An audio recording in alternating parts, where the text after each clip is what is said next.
Bonjour, dans cette vidéo je vais vous montrer comment fonctionnent les contraintes de paroi mitoyenne et de prolongement de paroi.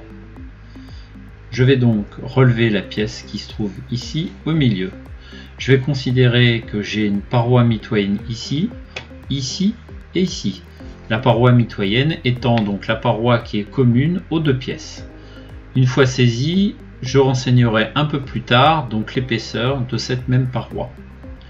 Le prolongement de paroi, quant à lui, c'est par exemple pour cette liaison que je vais saisir ici, qui est donc alignée avec la paroi qui se trouve juste à côté. On peut considérer par exemple que des liaisons qui donnent sur un même couloir ou sur une même façade ont des prolongements de paroi. Donc dans ma liste déroulante, je vais choisir paroi mitoyenne.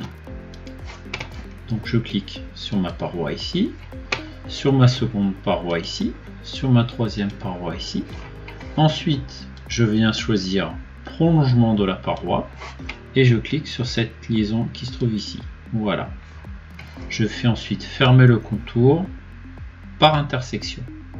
Notez bien que pour avoir accès donc à ces deux contraintes, il faut impérativement avoir saisi au moins une pièce qui nous servira en fait de pièce de référence. Je valide et je passe ensuite en prise de mesure.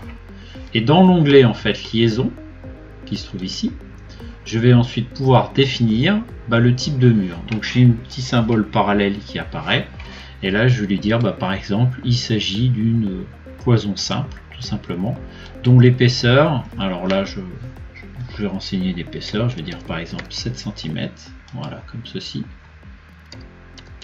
Voilà, je valide, hop. Et je passe donc à ma sélection suivante qui est en rose. Je peux à nouveau mettre 7 cm par exemple. Et enfin dernière liaison qui se trouve ici, voilà, est en rose.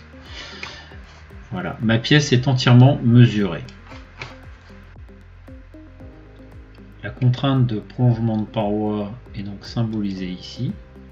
Donc d'un côté ma pièce bureau et de l'autre donc ma pièce hall d'entrée.